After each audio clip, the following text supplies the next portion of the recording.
Dalam nama Bapa dan Putra dan Roh Kudus. Amin. Allah Bapa di surga, Putramu adalah Alfa dan Omega, awal dan akhir, permulaan dan akhir. Bantu kami ya Bapa supaya kami semakin menyelami arti kehidupan kami di dunia ini. Karena pada akhirnya semua akan berakhir seperti yang Kau sendiri rencanakan, tentukan di waktunya. Bukalah mata hati kami supaya kami mempersiapkan segalanya dengan baik. Terpujilah nama-Mu kini dan sepanjang masa. Amin. Saudaraku yang terkasih dalam Kristus, dalam bacaan minggu ini kita akan disodorkan kisah-kisah tentang akhir zaman. Nah, hal ini sesuai dengan kalender liturgi gereja bahwa kita akan memasuki masa Advent dan akhir dari masa tahun liturgi biasa, maka kita diajak untuk merenungkan Omega, Alfa, awal dan akhir kehidupan kita. Hidup kita juga adalah awal dan akhir, tetapi ada awal, ada akhir. Tetapi kita tidak menentukan sejarah. Yang menentukan sejarah adalah Kristus. Saudara, dalam bacaan pertama hari ini dari kitab Wahyu dikatakan bahwa anak manusia ya datang untuk kemudian mengambil pisau tajam dan menebaskan anggur di dunia, sehingga hancurlah seluruh alam semesta. Maka pada bagian terakhir dikatakan bahwa banyak darah, dan darah itu setinggi keledai, setinggi kuda, kekang kuda. Jadi begitu tinggi, kurang lebih mungkin 1,5 meter lah, kurang lebih. Jadi itu lambang simbol dari akhir zaman. Itu yang pertama dalam bacaan kitab Wahyu. Yang kedua, Yesus juga menubuatkan bahwa kerajaan sinagoga yang begitu besar dan mengagumkan pada masanya, dan Yesus mengatakan ini semua akan hancur. Tidak ada batu yang saling menutupi batu yang lain. Dan itu terjadi benar ketika pada tahun 70-an Kaisar Titus menghancur leburkan sinagoga, menghancur leburkan Israel. Luar biasa, hancur lebur. Kemudian yang kedua kita lihat juga Sodom dan Gomora, ya, begitu dihancur leburkan. Habis, sekarang pun kota itu tak ada penghuninya sekalipun. Ya. Kemudian kalau kita lihat ada di Italia sebelum kekristenan, di suatu desa, suatu kota lah katakanlah yang disebut kota Pompei, hancur lebur, sungguh-sungguh hancur lebur kota itu karena meletus gunung Vesuvius. Dan menurut penyelidikan yang terakhir mengatakan bahwa begitu banyak dengan teknologi yang canggih, maka begitu bisa direkonstruksi bagaimana mereka mati, bagaimana wajah mereka seperti wajah yang ada yang memeluk anak, ada yang segala macam, yang hidupnya ternyata di situ hidup yang penuh tanpa moral, kehidupan di situ seperti Sodom dan Gomora. Saudara, saya teringat dengan kisah penampakan Bunda Maria di Fatima. Bunda Maria mengajak ketiga anak kecil, ada kecil sekali lagi jangan lupa ya, umur 8, 9, 10 tahun, ya, Lucia, Jacinta, Francisco, ya. Mereka diajak untuk melihat apa? Melihat neraka. Melihat neraka yang begitu mengerikan dan begitu mengerikan. Ya. Suatu peringatan kepada kita juga, kalau kita tidak bertobat dan kembali kepada Tuhan, seperti itulah yang terjadi. Maka karena begitu mengerikannya, menjadi rahasia Fatima yang baru diungkapkan ketika Paus Yohanes Paulus II.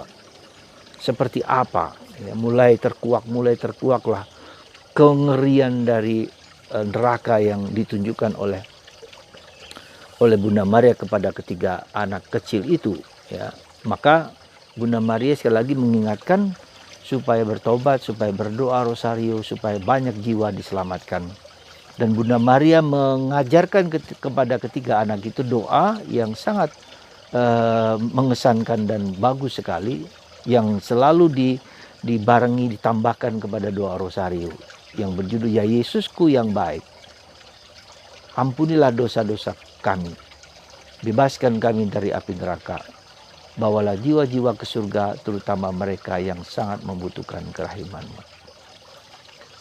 Jadi doa yang diajarkan Bunda Maria kepada ketiga anak ini, dia mengatakan Ya Yesusku. Jadi kenapa Yesusku begitu? Doa seorang ibu, ajaran seorang ibu kepada anak kecil yang mengundang, memanggil Yesus sebagai milikku. Ya Yesusku, oh my Jesusku, ya, dalam bahasa aslinya. Ampunilah dosa-dosa kami, dosa-dosa kita semua, ampunilah dosa-dosa kita.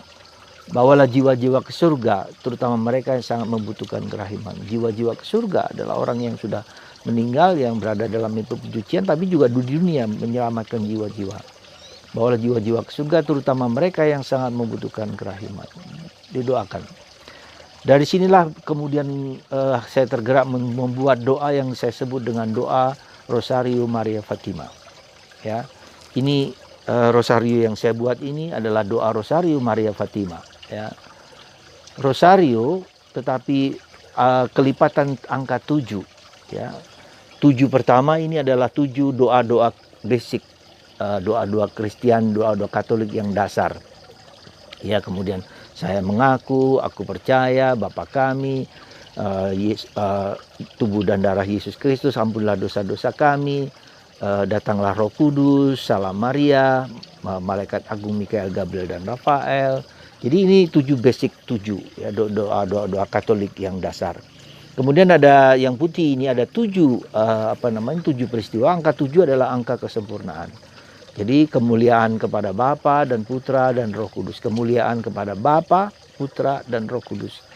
Seperti pada permulaan, sekarang, selalu dan sepanjang segala abad. Ini doa 7 kali. Nah, 7 doa yang kemudian yang selanjutnya ada 7 ini adalah doa yang diajarkan Bunda Maria kepada Yesus, kepada ketiga anak itu. Ya Yesusku yang baik, ampunilah dosa-dosa kami, bebaskan kami dari api neraka, bawalah jiwa-jiwa ke surga, terutama mereka yang sangat membutuhkan kerahiman-Mu. Jadi 7 kali 7 ya. Semua didoakan supaya kita bertobat, dunia bertobat, doa untuk pertobatan dunia. Itu yang saya doa ini inspirasi dari doa Maria Fatima. Tujuannya pertama-tama, intensinya adalah saya ingin supaya pertobatan Cina, ya, negara-negara komunis, ya, di mana dulu Bunda Maria juga mengingatkan supaya negara Rusia, negara Uni Soviet dulu menjadi bertobat, dan sekarang ternyata pertobatan terjadi, ya, hancurlah dunia komunisme, dan sekarang masih ada di Cina, di Korea Utara, dan negara-negara lain. Jadi saya mohon kepada Bunda Maria supaya Bunda Maria menginjak kepala ular si naga yang menguasai orang-orang di Cina sana. Lalu yang kedua adalah aborsi.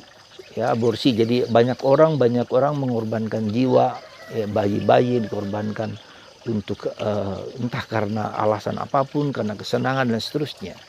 Lalu yang ketiga adalah karya misi Karmel ke Cina.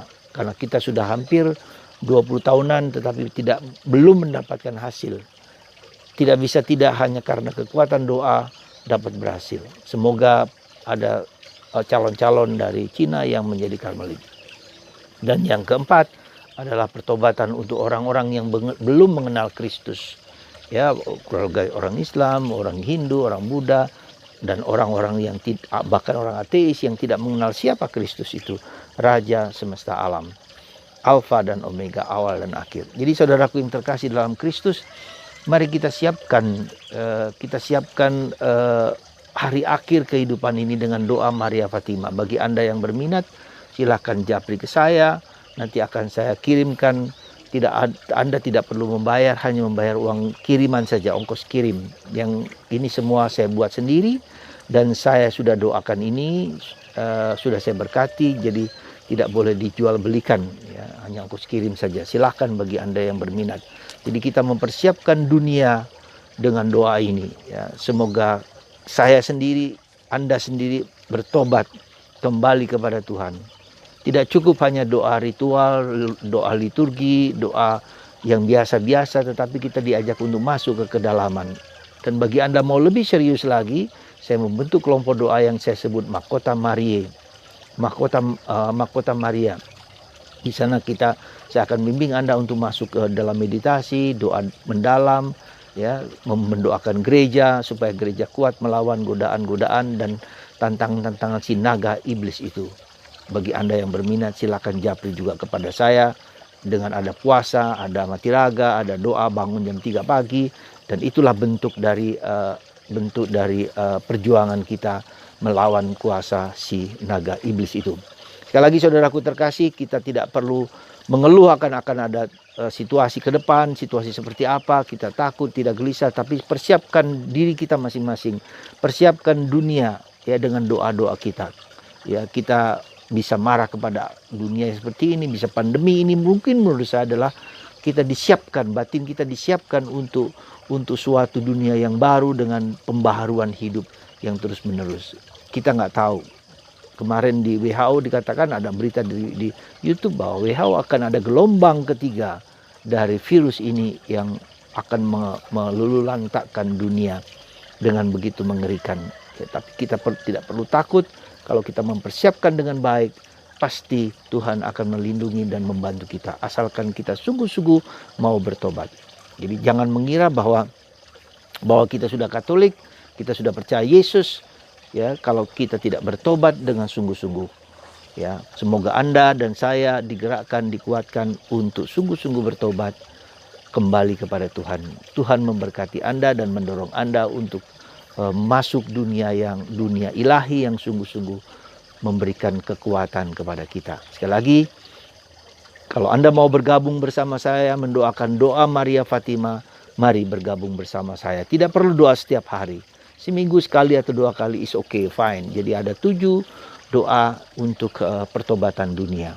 Silakan Anda japri ke saya akan kirimkan rosario Maria Fatima supaya pertobatan terjadi di dunia, dan Bunda Maria yang menginjak kepala ular, doakan dan bebaskan kami. Tuhan memberkati Anda semua dalam nama Bapa dan Putra dan Roh Kudus. Amin.